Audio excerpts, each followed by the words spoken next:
Começa agora na Jovem Pan News. Grandes por Bessa. A plataforma feita especialmente para pessoas com muita personalidade.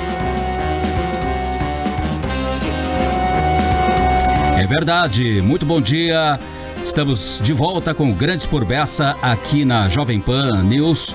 E o nosso programa, o nosso encontro semanal, todo sábado das 11 ao meio-dia, sempre com uma conversa interessante. Hoje eu recebo neste terceiro programa, Grandes por Bessa, aqui na Jovem Pan News, mas pela primeira vez eu vou receber dois convidados no mesmo programa. A Bruna Canto, que já está aqui sentada comigo ao meu lado, na verdade aqui na minha frente, né? Para quem está nos assistindo aqui pelo YouTube. E lá ao fundo, o Jorge Sada, diretor de teatro, que está também, que vai ser o meu próximo entrevistado.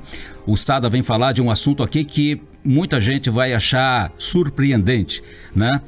Não é exatamente sobre teatro que ele vem falar, embora ele seja um grande diretor de teatro, um grande nome do teatro paranaense e brasileiro. Mas a minha primeira convidada é a Bruna Canto, curitibana, diretora da FPP, a First Pathway Partners, uma empresa com sede em Milwaukee, no estado de Wisconsin, nos Estados Unidos.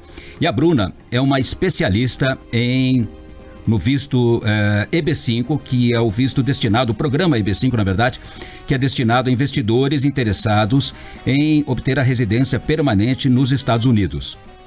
A Bruna vive entre Miami e São Paulo e ela esteve falando sobre este assunto no último dia 14 para os membros da Confraria Imobiliária de Curitiba, que, por acaso, é presidida pelo pai dela, o Carlos Eduardo Canto, né? E o Canto já aproveitou para convidar a Bruna para dar uma palestra. Eu sei que você já deu outras palestras aqui em Curitiba, né, Bruna? Mas, primeiramente, bom dia, seja bem-vinda aqui ao Grandes por Bessa na Jovem Pan News. Bom dia, Bessa. Muito obrigada pelo convite. É um prazer estar aqui com vocês. Eu é que agradeço também. Então, você já esteve em Curitiba em outras ocasiões falando sobre o EB5 e acredito que em outras cidades também pelo Brasil, né? Sim, nós fazemos vários eventos pelo Brasil e pela América Latina. Eu sou diretora, na verdade, da América Latina para a FPP. Então, nós fazemos essas apresentações para educar, né, a população sobre esse programa EB5, que é pouco conhecido, na verdade. A empresa não é sua, né? É uma empresa americana. Correto, Eu sou diretora da empresa... Para a América Latina. Para a América Latina, isso. E como é que uma brasileira e uma curitibana foi assumir essa alta posição lá? Eu morei nos Estados Unidos, na verdade, a maior parte da minha vida, né? Eu saí de Curitiba com 13 anos, minha mãe foi fazer o doutorado dela nos Estados Unidos em música e acabei... A sua mãe é uma pianista, né? Pianista. Renomada. Vânia Pimentel, ela é pianista aqui de Curitiba e foi fazer o doutorado nos Estados Unidos, então fomos, eu e meus irmãos, eu fui com 13 anos... Fui com visto dependente da minha mãe de estudante e acabei ficando lá há 23 anos. Passei por vários tipos de vistos, adquiri minha residência permanente. Hoje eu tenho a dupla cidadania americana e brasileira. Então, toda a minha experiência profissional, na verdade, é nos Estados Unidos. Eu nunca trabalhei no Brasil. Nunca chegou a trabalhar aqui? Não. Para empresa brasileira, contratada no Brasil, nunca. Olha só. Mas você, claro, né, até pelo fato de ter seu pai aqui, seus irmãos aqui, você está sempre aqui por Curitiba, né? Sim, a minha família, a maior parte da minha família acabou voltando, parte sempre ficou aqui, mas os que tinham ido para os Estados Unidos, para fora, acabaram voltando, então estou sempre por aqui. Legal. E aí, como é que você virou uma especialista no EB5, que é o visto, como eu já falei aqui, né, para quem quer investir nos Estados Unidos, morar nos Estados Unidos, né? Vamos dizer que o Jorge Sada quer abrir uma companhia de teatro lá. Como é que ele teria que proceder? Então, o programa EB5 é para aquisição da residência permanente, que é o Green Card. Então, é realmente para quem quer morar lá sem ter nenhuma dependência que os outros tipos de vistos englobam, né? Então, muita gente vai com visto de estudante, o que quer dizer que não pode trabalhar, por exemplo. Ou de trabalho temporário também, né? Ou de trabalho, muitos vistos de trabalho, você fica preso naquela empresa, né? Você não tem flexibilidade flexibilidade para mudar de empresa. Então, a grande maioria dos vistos, você tem alguma restrição do que você pode ou não fazer nos Estados Unidos. E a residência permanente, o Green Card, né, ele deixa a pessoa livre, a família livre para fazer qualquer coisa, abrir empresa, trabalhar em qualquer lugar. Como se fosse um cidadão nascido lá. Praticamente os mesmos benefícios, direitos de um cidadão, fora poder votar. Tem pouquíssimas diferenças entre a residência permanente e a cidadania, e é um caminho para cidadania. Então, após 5 anos com a residência permanente americana, qualquer um pode adquirir a cidadania se for o que a pessoa quer, né? E você adquiriu o seu EB5 quando? Eu não adquiri a residência através do EB5. Eu fiz um caminho muito mais longo, então eu entendo muito bem o valor, né, do EB5. Eu fiz através de trabalho, demorei 18 anos para conseguir a minha residência americana, né? Então, esse programa,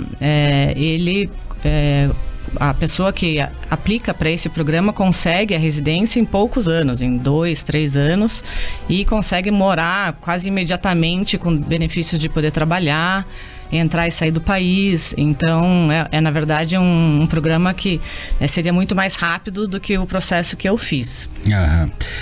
Agora, Bruna, uma questão, né? Muita gente tem dinheiro para investir, né, no visto, porque ele é um visto que não é barato, né? Correto. Custa... Hoje são $800 mil por um período de 5 anos.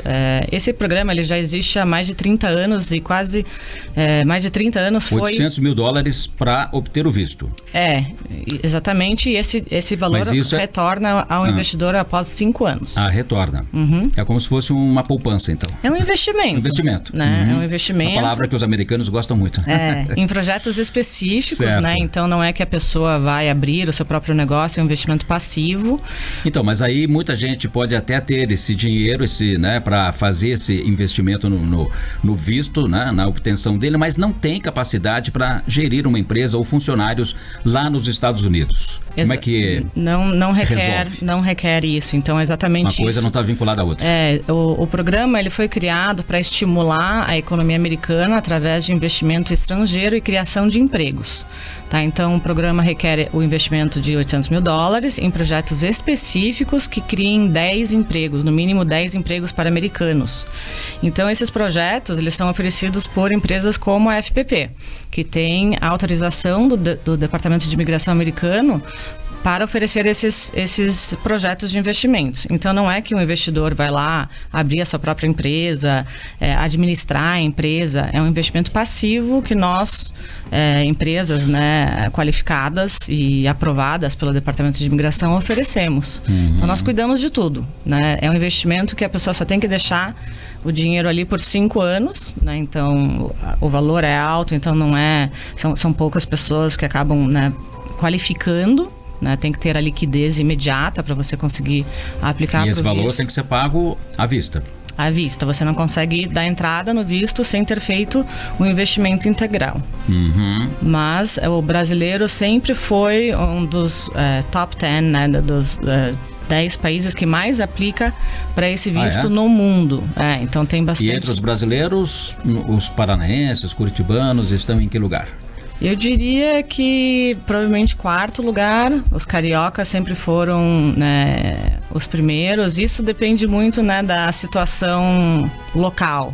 Quanto pior, mais as pessoas querem sair, né? Então, o Rio sempre teve muito problema com insegurança. Então, os cariocas sempre buscaram bastante.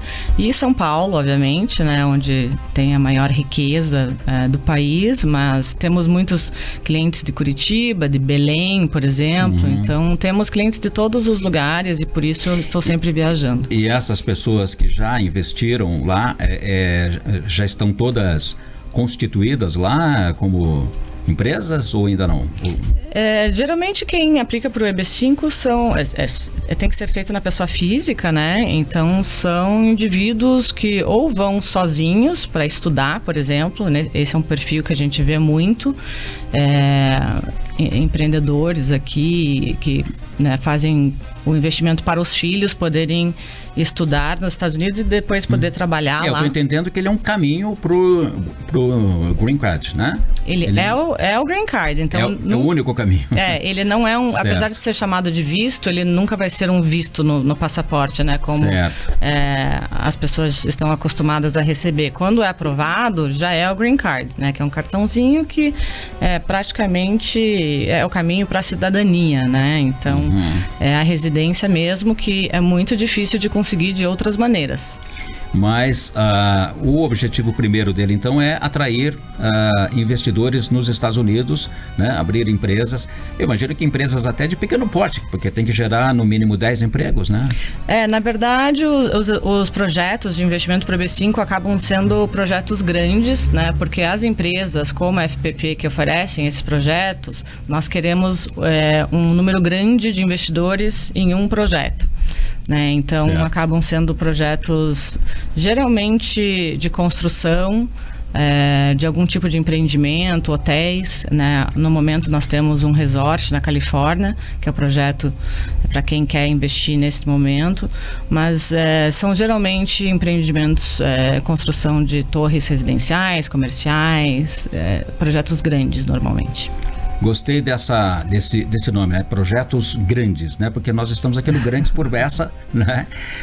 Eu estou conversando aqui com a Bruna Canto, que é a diretora da FPP, empresa especializada no programa EB5, que é o visto para aquelas pessoas que querem obter a cidadania, a residência permanente nos Estados Unidos. Deixa eu só fazer um pequeno intervalo aqui, não intervalo comercial, intervalo aqui na nossa conversa com a Bruna Canto e dar uma informação aqui para os nossos ouvintes aqui do Grandes por Bessa, na Jovem Pan News. A carne de onça, Bruna, você que é curitibana, mas você está há muitos anos fora de Curitiba, não sei se você conhece a carne de onça. Conheço. Conhece? Sim, já provou? Gosto. Gosta. Sada também. A carne de onça, que é patrimônio cultural, né, de Curitiba, que é uma iguaria típica aqui, né? Acho que quase todos os bares de Curitiba e restaurantes também servem, né, esse prato. E uma das iguarias mais disputadas em bares e restaurantes de Curitiba, ela está no top 10 do ranking melhores pratos com carne crua do mundo. Olha que legal isso, hein? Do Taste Atlas, que é uma plataforma croata que mapeia artigos e faz críticas gastronômicas. A carne de onça aparece na 10ª posição da lista, ao lado de iguarias como o Ikoe da Coreia do Sul, acho que eu falei certo, Ikoe da Coreia do Sul, que é o primeiro, o Carpaccio da Itália, segundo, o Hackpeter da Alemanha, o terceiro, e o Steak Tartare da França em quarto lugar. Então, olha só, a nossa carne de onça, né? Que é uma delícia, um prato que acho que quase não tem quem não goste, né? Tá aí entre os 10 melhores pratos feitos com carne crua do mundo. Então, fica aqui o registro para os nossos ouvintes. Bom, Bruna, voltando aqui, então, a nossa conversa aqui sobre o EB5, hoje, como é que está a procura pelo EB5? Ela, principalmente após a pandemia, você citou aí fatores, né, de insegurança no Rio de Janeiro ou mesmo em São Paulo, que é o que tem feito com que muitos brasileiros procurem, né, imigrar para os Estados Unidos, né? E a gente sabe historicamente que os Estados Unidos sempre foram, né? Tem aquela expressão fazer América, né? Todo mundo quer ir para lá, quer morar lá, viver lá, principalmente em Miami, né? Que é uma das suas cidades, né? Você também mora um pouco em São Paulo. A grande maioria quer ir para a Flórida, mas sempre tem uma grande procura por brasileiros para emigrar para os Estados Unidos, né? Tem muita gente que acaba indo com visto de estudante, algum outro tipo de visto para testar, né? Ver se a família se dá bem lá e acaba depois vindo buscando o EB5, que é uma maneira da família ficar, né, permanente sem ter nenhuma restrição nos Estados Unidos. Historicamente, os brasileiros já chegaram já foram mais de 400 famílias por ano que aplicaram para o EB5 historicamente, mas isso quando o valor era $500 mil. Famílias do Brasil. Certo, exatamente. De todo o Brasil. Isso. Então, o programa, ele, por mais de 30 anos, o valor do investimento foi $500 mil. Até quando isso? Até ano passado. Até o ano passado. Então ano passado... Poxa, teve um bom reajuste aí, né? Sim, E agora eles já deixaram fixo, né, o reajuste a cada 5 anos. Então em 2027 vai aumentar novamente, vão ajustar pela taxa da inflação. Então, com essa mudança do valor, diminuiu um pouco, né, o número de pessoas que qualificam, né? E a pessoa pode entrar com esse pedido antecipadamente, por exemplo, né? Você falou, em 2027 vai ter um novo reajuste. Vamos dizer que a pessoa esteja pensando em ir embora para os Estados Unidos em 2027, mas ela poderia comprar o visto já? Poderia e deveria, né? Porque a aprovação da residência americana realmente demora uns 2 anos. Você falou que leva 2, então já daria 2025. E o quanto antes melhor, né? Porque isso é um tempo médio, aproximado. A imigração, ela não dá um prazo fixo para processar nenhum tipo de visto, né? Então pode ser um pouco mais rápido, um pouco mais devagar. Então a gente sempre sugere que quem tem interesse para iniciar o processo o quanto antes. Mas por que ele leva tanto tempo assim? Porque, por exemplo, quando você vai lá no consulado americano, né, em São Paulo, Rio, enfim, você vai lá pedir um visto, né, de turista mesmo, né? Sim. Muitas vezes ele sai na hora o visto, né? Em poucos dias, mas são coisas completamente diferentes. Uma vez que eu fui pedir o meu, saiu na hora, assim, pelo menos. Eu lembro disso, faz alguns anos já, né? Mas hoje em dia, para você conseguir essa entrevista no consulado, tá demorando mais de 1 ano. Eu digo ali o processo a partir do momento que eu cheguei no guichê para falar com o funcionário ali, né? É um processo completamente diferente. Ele é processado pela imigração lá nos Estados Unidos e não aqui pela Embaixada do Brasil. Né? Então, existem vários tipos de vistos e cada tipo de visto tem o seu tempo de processamento, mas o mais importante é que a pessoa dando entrada no visto EB5, ela já consegue autorização para trabalhar em pouquíssimos meses, em 3 meses aproximadamente, a pessoa já... enquanto está tramitando lá, já o investidor, e os benefícios passam para a família imediata, toda a família imediata. Então, esses $800 mil são para residência permanente para o cônjuge e para os filhos menores de 21 anos, né? Então, se é um casal com 4 filhos menores de 21 anos, são 6 pessoas que conseguem a residência permanente através de um investimento. Ou se for um estudante com mais de 21 anos, nesse caso aí essa pessoa teria que ser a pessoa solicitando o visto e muitas vezes seria só para ela ou ele, né? Certo. Então esse é na verdade esse é o perfil que nós vemos com muita frequência hoje, são os pais fazendo o processo para os filhos. Né? Então, pais que têm filhos estudando na universidade nos Estados Unidos, que quando se formam não conseguem mais ficar lá. Então, ainda acaba não fazendo tanto sentido ir para lá, estudar e não ter nenhuma experiência profissional. Então, é bem comum esse perfil para os estudantes. Tá. E no caso de uma pessoa que faz, né, que lá aporta lá os $800 mil, vocês dão entrada no processo e dali 1 ano, 6 meses, 1 ano, essa pessoa por alguma razão ou motivo de força maior tem que desistir de imigrar para os Estados Unidos. Ela só vai recuperar esse investimento 5 anos depois. Exato. Então é um investimento, vai estar lá em dólar, né? Numa moeda segura e é bem capaz que acabe ainda ganhando com o câmbio nesses 5 anos. E cada projeto tem um rendimento anual também. Né?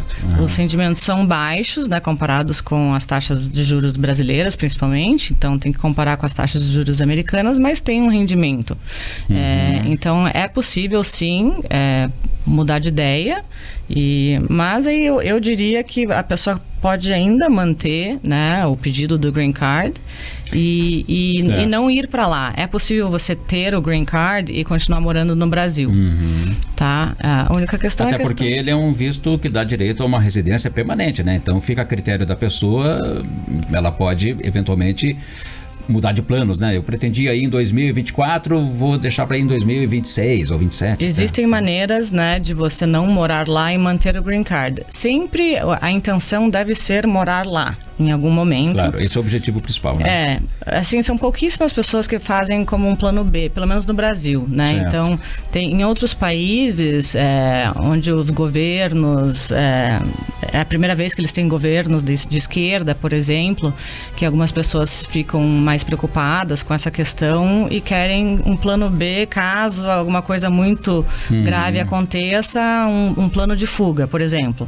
Aqui no Brasil são poucas pessoas... Uma saída de emergência. São poucas pessoas que fazem isso. Então, geralmente, tem um plano de ir para lá. São pessoas que ou já moraram, já estudaram nos Estados Unidos, ou têm um apartamento em Miami. Né? Geralmente, tem já alguma experiência de vivência nos Estados Unidos. Certo.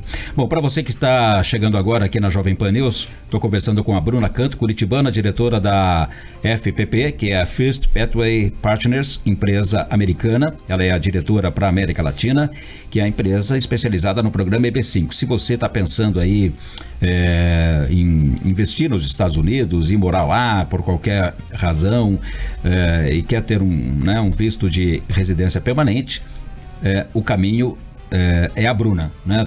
Bruna, como é que as pessoas acessam a FPP? Nós temos um escritório em São Paulo, né? Tem nosso site, firstpathwaypartners.com. Eu venho com bastante frequência aqui para Curitiba e hoje em dia nós fazemos muitas reuniões por videoconferência, né? Depois da pandemia, acho que todo mundo aderiu a esse tipo de... E se alguém digitar no Google lá, como obter visto de residência permanente nos Estados Unidos, cai lá em vocês também, né? Sim. São pouquíssimas as empresas que têm autorização do Departamento de Imigração americano para oferecer os investimentos EB5 são denominados centros regionais. Certo. Existem pouquíssimos centros regionais com presença no Brasil, né? Fixa no Brasil, como a FPP que tem um escritório em São Paulo. Muitas das empresas não tem nenhuma pessoa que fale português, por exemplo, né? Porque esse é um programa global, pessoas de qualquer nacionalidade podem aplicar. E acaba sendo na Ásia, né, o grande foco, onde a maioria das pessoas... Ele é um programa global, né? Voltado aí a toda... Os chineses, indianos são os que mais investem, né? Bruno, e uma última pergunta. Nosso tempo, infelizmente, já está chegando ao final aqui. Se no meio do caminho a pessoa foi lá, fez o aporte, tal, tudo certinho, o visto foi aprovado, se no meio do caminho esta pessoa tem um problema lá nos Estados Unidos, sei lá, a gente nunca pode imaginar... né? Não pode imaginar o que possa acontecer eventualmente, né? A pessoa tem um problema lá que não é mais desejada nos Estados Unidos.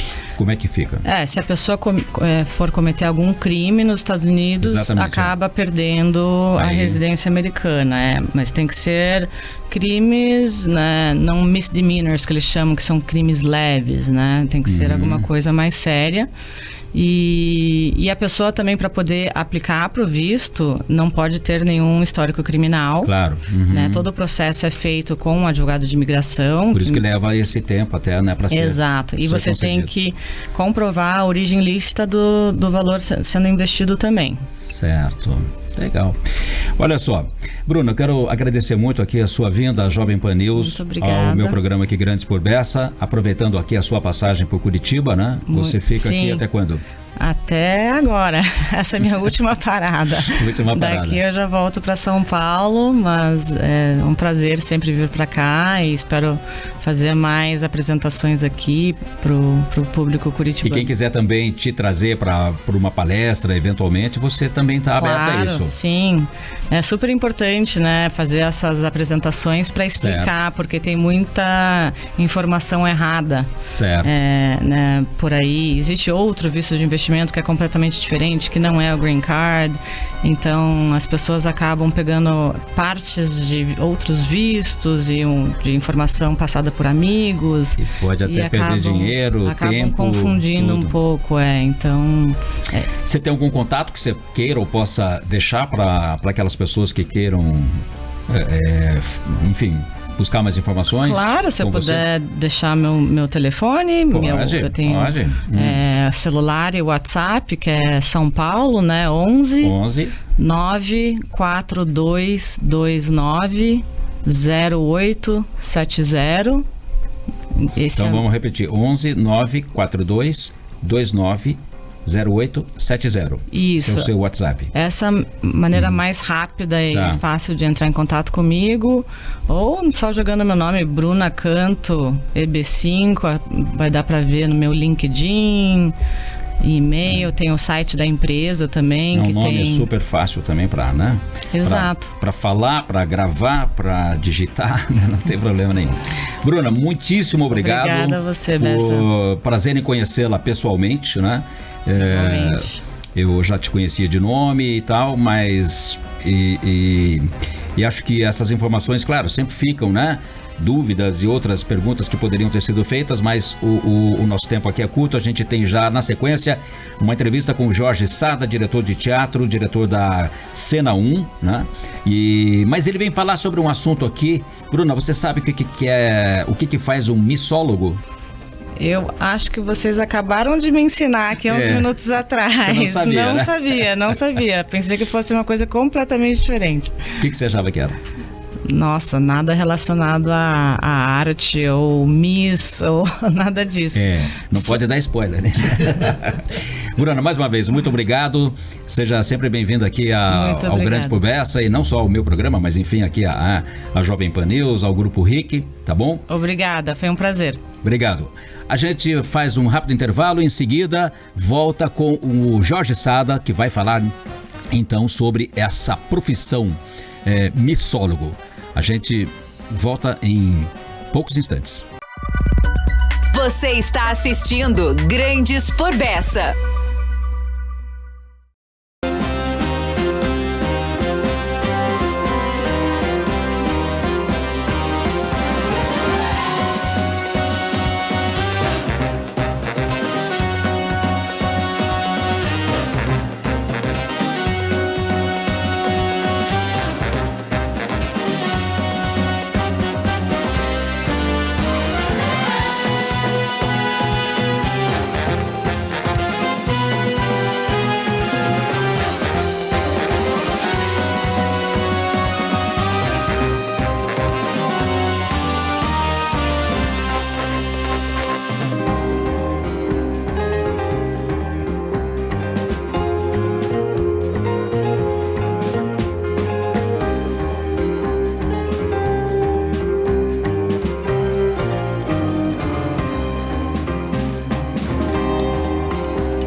Estamos de volta com Grandes por Bessa, a plataforma feita especialmente para pessoas com muita personalidade. verdade, estamos de volta aqui na Jovem Pan News com o Grandes por Beça, programa que você ouve todo sábado das 11 ao meio-dia.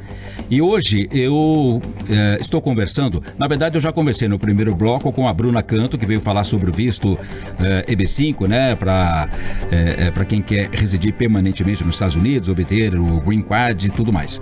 E agora, neste segundo bloco, a gente vai mudar totalmente de assunto. Nós vamos falar de um tema, uma palavra que eu mesmo vim a conhecer há poucos dias, na verdade, que é até uma profissão, mais que uma palavra, é uma profissão, missólogo. E eu estou aqui diante de um missólogo, né, que é o George Sada.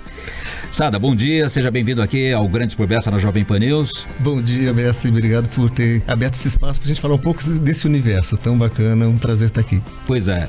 E a palavra universo tem a ver com missólogo também, né? Que a gente já vai explorar isso aqui.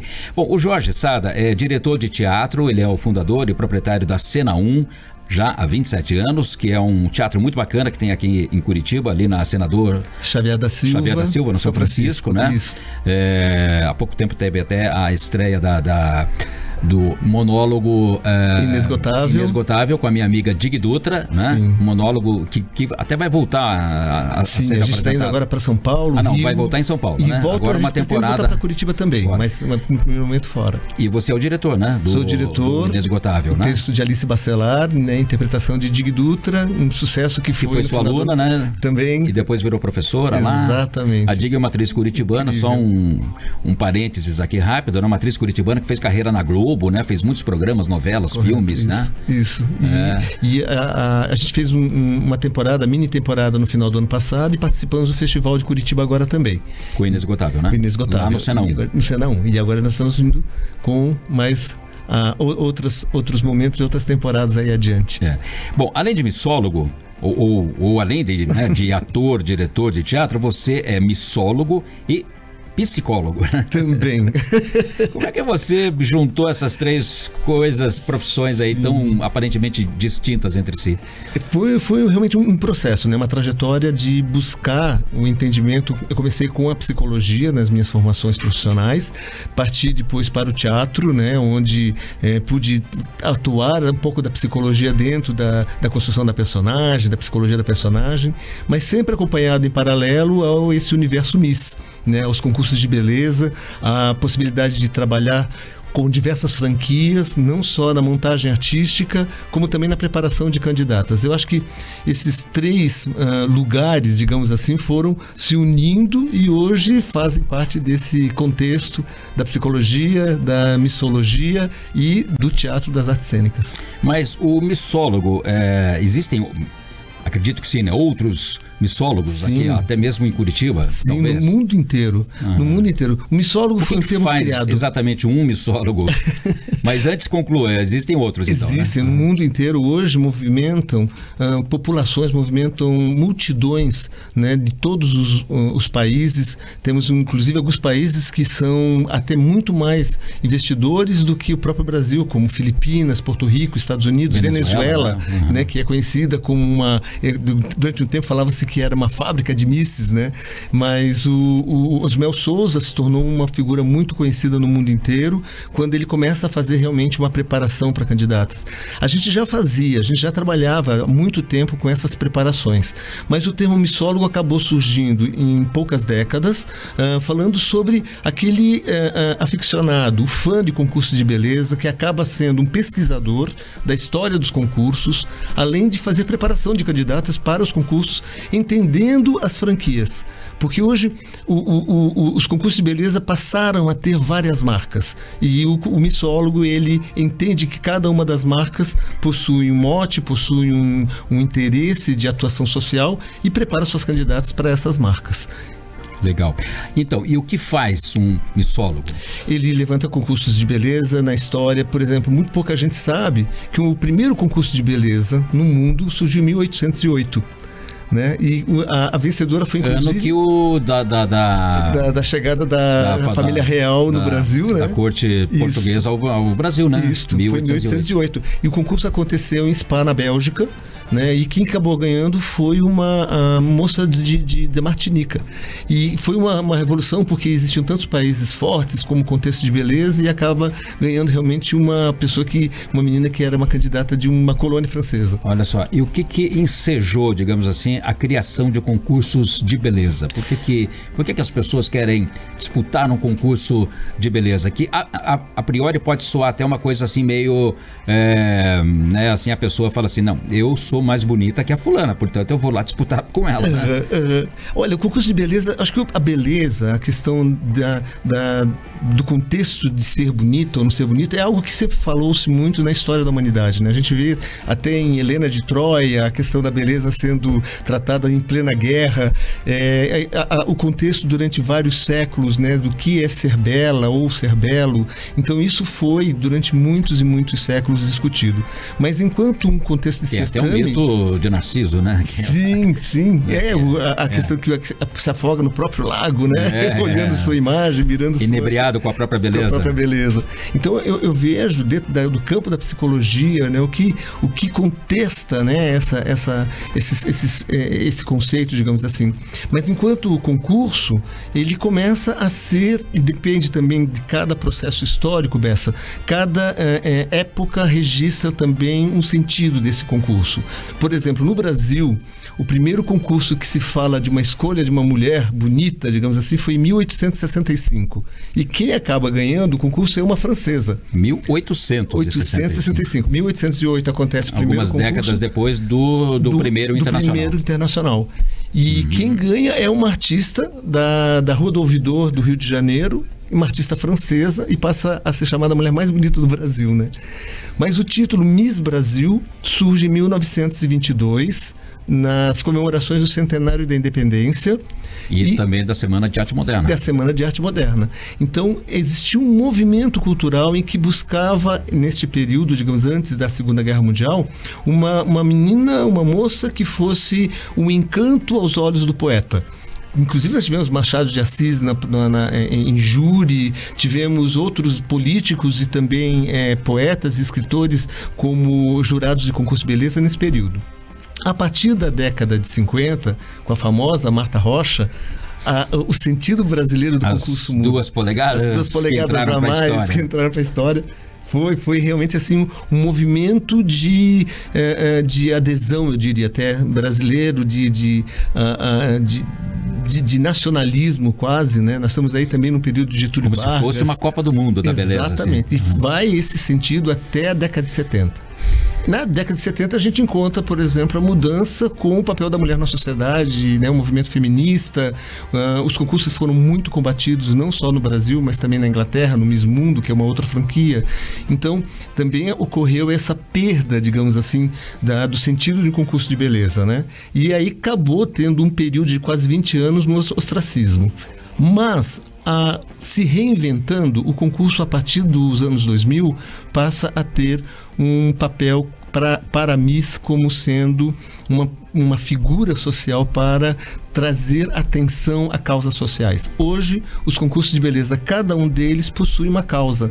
Então, nós temos, por exemplo, Beleza com Propósito, no concurso Miss Mundo, o empoderamento feminino no Miss Universo, o Miss Terra, que é a sede nas Filipinas, fala sobre a ecologia, o ecossistema. Então, a Miss, ela passa a ter uma outra função. Por isso, a importância da preparação. Não é mais só aquela moça que lia O Pequeno Príncipe, né? Não, inclusive até é muito raro a gente encontrar hoje. Nada contra O Pequeno Príncipe, que é uma história, um livro belíssimo. Belo mesmo, belo. Mas não, hoje é um outro sentido muito interessante. Eu digo sempre para as candidatas, digamos assim, né, que há uma diferença entre atriz, modelo e Miss. Todas elas possuem a sua representatividade.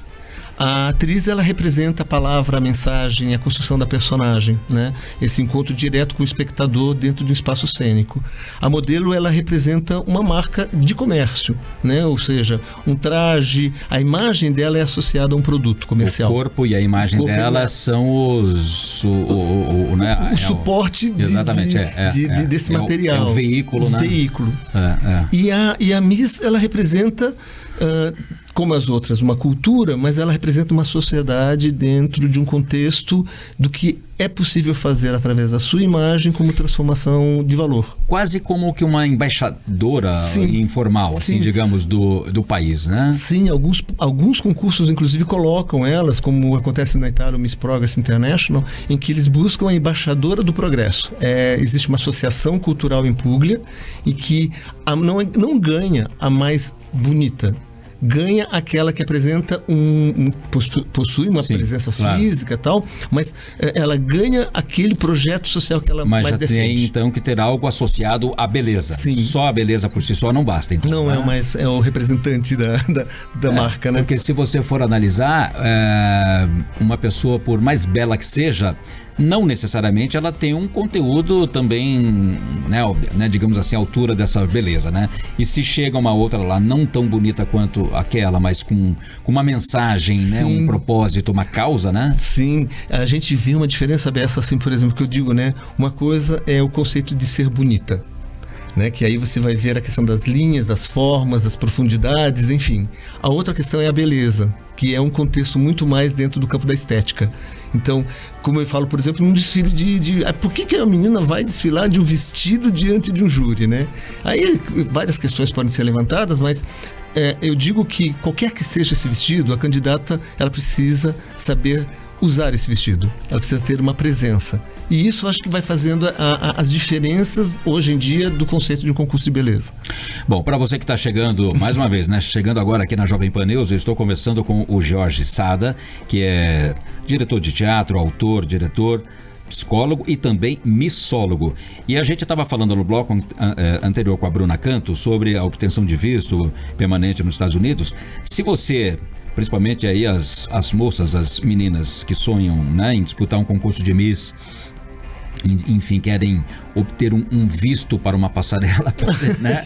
O caminho é um missólogo, né? Eu acredito que sim. Eu acredito que você ter realmente uma boa coordenação, conhecer os concursos como um todo, porque cada concurso realmente tem uma característica. Hoje, para você ter uma ideia, existe o Grand Slam, que eles chamam. São os 6 principais concursos do mundo. Tem o Grand Slam também nos concursos de Miss. O Miss Universo, o Miss Mundo, o Miss Terra, o Miss Supranational, o Miss Grand International e também tem o concurso Miss Eco, se não me engano, que são concursos que chamam a Miss Beleza Internacional com a sede em Tóquio.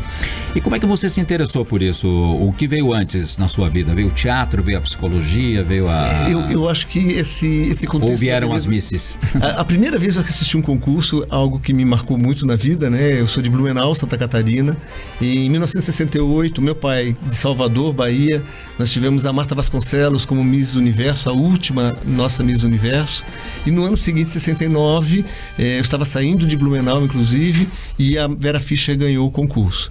E eu lembro até hoje ela chegando na cidade, a comoção, né, de toda a população, enfim. Desfilando em carro de bombeiro. Carro de bombeiro aberto para a cidade. Então marcou muito essa minha imagem na infância. E aí, a partir dali, comecei a fazer coleção de um material, né, iconográfico, revistas, enfim. E fui a cada ano passado me aficionando mais. Mas como formação, realmente, o teatro ele foi um divisor de águas. E a Vera depois tornou-se sua colega, né? Porque ela virou uma grande atriz, né? Atriz também. Você já teve a oportunidade de dizer isso pra ela? Sim. Vera, olha, o primeiro concurso de Miss que eu assisti. Foi. Não, eu lembro a Vera Fischer, inclusive, quando ela foi se apresentar no Teatro Guaíra, eu conversei com ela e falei, olha, é uma emoção te conhecer. E essa trajetória, realmente, né? De sair dos concursos. Porque eu digo isso, né? Para as Misses é muito importante elas poderem aproveitar o título para o tempo que elas estão em reinado e pós esse reinado, né? A Miss que ela recebe a coroa, recebe o título e muitas vezes ela não utiliza isso a seu favor ou a favor da sociedade, não tem porquê. E só para não perder o gancho aqui da Vera Fischer, né? Tem uma outra ex-Miss que foi alçada ao estrelato global que passou pelas suas mãos, né? Que é a minha conterrânea Grazi Massafera. A Grazi Massafera, uma querida. Eu pude acompanhar a Grazi. Uma coisa que me chama a atenção na Grazi, né? A persistência, a obstinação que ela possui. Inclusive até nesse campo também da arte, da televisão, né? O quanto que ela passou por cima de muitos preconceitos para poder conseguir o espaço que ela tem. Ela foi pro Big Brother, né? Depois... Teve uma resistência, né? No primeiro momento, mas ela conseguiu se formar como uma grande atriz. E ela também, como Miss, tentou em 2000 Miss Paraná, acabou não ganhando e voltou em 2004 e venceu o Miss Paraná 2004 e acabou até sendo eleita depois Miss Brasil Internacional, foi para o Japão. Isso. Então, essa persistência, né? Essa carreira de Miss existe em muitas meninas e deve ser realmente valorizado. E, Jorge, como é que as novas gerações hoje veem os concursos de Miss? Olha, existe aquele desejo, a mãe, né? Porque tinha a figura da mãe de Miss, né? Que a mãe de Miss sendo sempre presente. Né? Por toda a lei que uma filha fosse Miss, né? E tudo mais. Se realizando na coroa e na faixa com a filha. Olha, as mães ainda continuam acompanhando os concursos, estão sempre por perto. Eu vejo... nós temos uma realidade brasileira e uma realidade internacional, né? Em alguns países, e eu acho que os concursos de beleza hoje movimentam milhões de dólares no mundo inteiro, né? O Brasil precisaria acordar um pouco mais para isso. Esse é um ponto importante, né? Porque as pessoas podem pensar assim... isso aí é perfumaria, né? Concurso de Miss. Poxa, a futilidade superficial. Né? Mas... Não, o Brasil possui hoje uma vencedora de um Grand Slam, né? De um concurso do Grand Slam, que é o Grand International, que é a Isabela Menin. E que ela, através do concurso de beleza, hoje é uma personalidade internacional, já em menos de um ano viajou para mais de 16 países. Eu mesmo preparei Bárbara Vitorelli, que foi em 2014, ela acabou ganhando o concurso Miss Global no Camboja. Em 8 meses ela conheceu 32 países. Então, de alguma maneira... Sim, mas um país que recebe, uma cidade que recebe um concurso de nível mesmo nacional ou internacional, que é mais importante ainda... essa cidade acaba se beneficiando muito, né, economicamente, né? Por exemplo, hoje com o movimento, sim, porque passa a ser um polo de atenção turística, até mesmo existem hoje, quais são os 3 maiores eventos do mundo? As Olimpíadas, Copa do Mundo e concurso Miss Universo. Olha só. Miss Universo é um desses três, então. Os 3, que é o mais tradicional, o mais conhecido. Claro. É o que eu até que vem lá de 1808. Sim, começa a ter esse concurso e é o mais tradicional, né? Exato. E os concursos de beleza, várias emissoras, né, é transmitido com milhões, já chegou a ser transmitido para mais de 6 bilhões de pessoas. Então, 6 bilhões, se não me engano. Mas é muita gente. É muita gente. E é um grande negócio. E as Misses hoje, por exemplo, Miss Terra, né, que é a que fala sobre a questão do ecossistema, discursa na ONU. A Miss Mundo hoje com beleza por propósito mudou. Tem um caso tão interessante, Bessa, que é o caso de uma Miss de Botsuana, Mapuli, e ela pela primeira vez concorre ao Miss Universo. Nesta época, em 1999, em Botsuana, aproximadamente quase 60% da população era soropositivo. Ela venceu o Miss Universo, surpreendendo a todas as expectativas e a casas de apostas, enfim, e ela vence por Botsuana o Miss Universo. E o valor que ela recebeu, que são mais de $250 mil, ela investe num instituto em Botsuana para a luta em busca da cura da AIDS. Olha que bacana. Hoje, Botsuana possui no máximo 20% da população.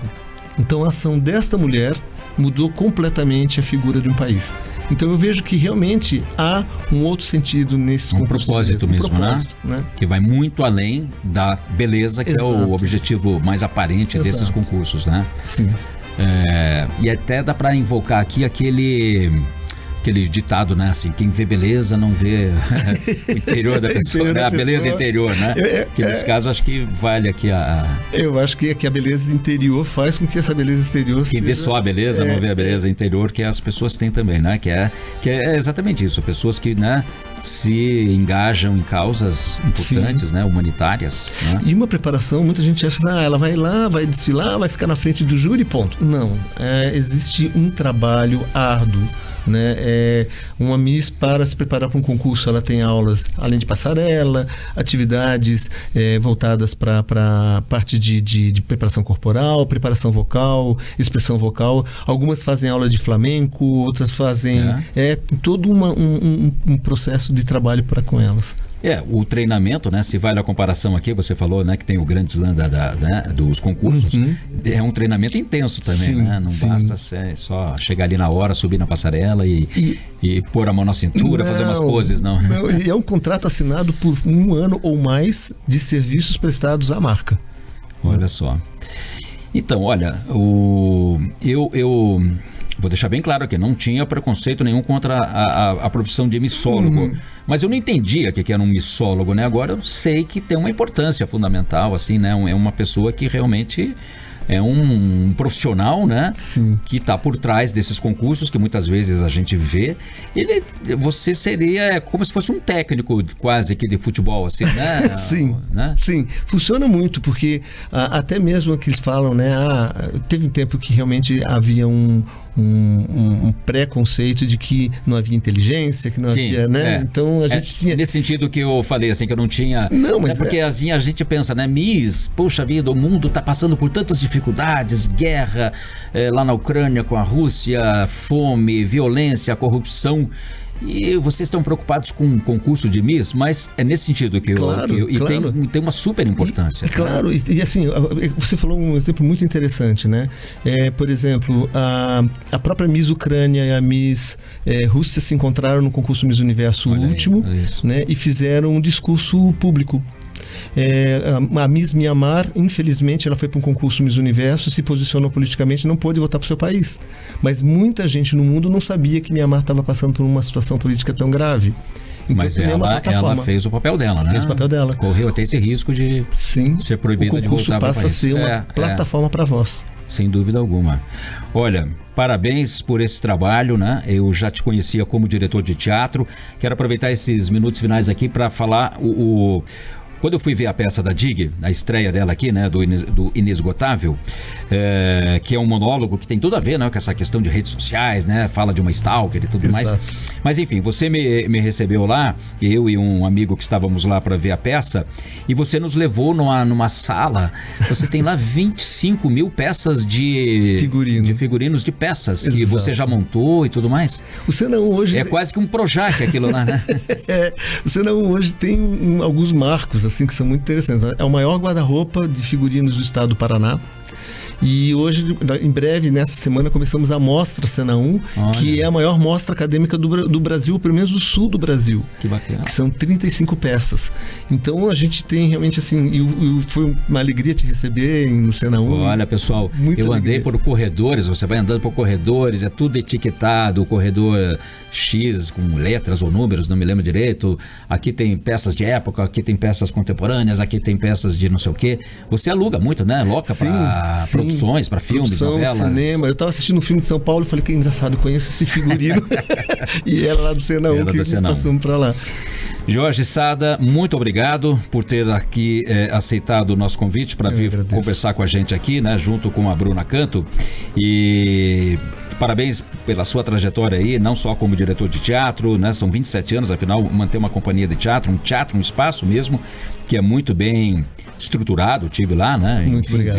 Auditório, enfim, bombonier, né? Tudo que um teatro precisa ter mesmo, né? Sim. E agora também nessa sua atividade como missólogo, né? Que eu acho que muita gente passou a entender. Você tem uma empresa, inclusive, né? A OBN, né? OBN, Organização Beleza Nacional. Inclusive, agora, para 2023, 2024, vamos começar a ter nossos concursos autorais. A ideia já foram registradas algumas marcas e em breve vamos começar com concursos estaduais, nacionais e quem sabe até internacionais. Quem sabe, meu maior desejo é colocar o Brasil nesse Grand Slam. Vamos ver se a gente consegue através da OBN. Não temos ainda, né? Nenhuma... Não, ainda não. São países, temos até Polônia. Não temos uma Bia Haddad ainda, né? Não temos. Que foi pro Grand Slam agora, exatamente. Não, ainda não. Uma Bia Haddad dos concursos de beleza. Dos concursos. Mas a gente quer realmente fazer com que o concurso ele possa cada vez mais ser entendido, principalmente no Brasil, como realmente um movimento necessário, muitas vezes, para tantas pessoas. E agradeço aí a tua abertura e a possibilidade de falar um pouco sobre isso. Prazer. E sempre que tiver, né, novidades no campo da missologia, não sei se pode isso. ser chamado assim, missologia. Pode voltar certeza. Aqui. Muito obrigado mais uma vez. Obrigado a você, Bessa. E para encerrar, antes de encerrar aqui, eu quero dar uma notícia bacana. Olha só, reaberto em março, depois de permanecer quase um ano fechado por uma grande reforma interna, o nosso querido Teatro do Paiol volta a receber os shows da Oficina de Música de Curitiba na edição especial de inverno. A programação, entre os dias 29 de junho agora e até 6 de julho, contempla grupos e cantores de música popular brasileira, do choro ao pop. Toda a programação dessa 40ª Oficina de Música de Curitiba, edição especial de inverno, né? Porque a outra edição, a de verão, já foi no início do ano. Já está disponível aí em vários canais. E as atrações lá no Teatro Paiol começam com o Ricardo Maranhão Trio, que apresenta composições autorais e clássicos do blues no dia 29 de junho, na abertura. O músico curitibano, né, o Ricardo Maranhão Trio, faz shows pelo Brasil e também fora do país. E dia 1º de julho, quem se apresenta no evento é Alfredo Del Penho, um dos mais expressivos cantores de samba do Rio de Janeiro, que vai se unir ao conjunto Choro e Seresta aqui de Curitiba. Estamos chegando ao final, na verdade já chegamos ao final do Grandes por Bessa aqui na Jovem Pan News. Eu agradeço mais uma vez a presença aqui dos meus convidados, Bruna Canto e também do Jorge Sada. E no próximo programa, né, a gente vai conversar aqui, vai ter um papo com o Diogo Portugal, que é o nosso grande humorista aqui de Curitiba e que inaugura no próximo dia 30 agora de junho a sua casa de shows e de eventos também, a The House, e ele vem falar sobre isso e sobre outros assuntos. Muito obrigado pela sua companhia, pelo seu prestígio, a você que nos assistiu aqui está nos assistindo pelo YouTube ou nos ouvindo aqui pela Jovem Pan News. Muito obrigado, um ótimo final de semana e até sábado que vem.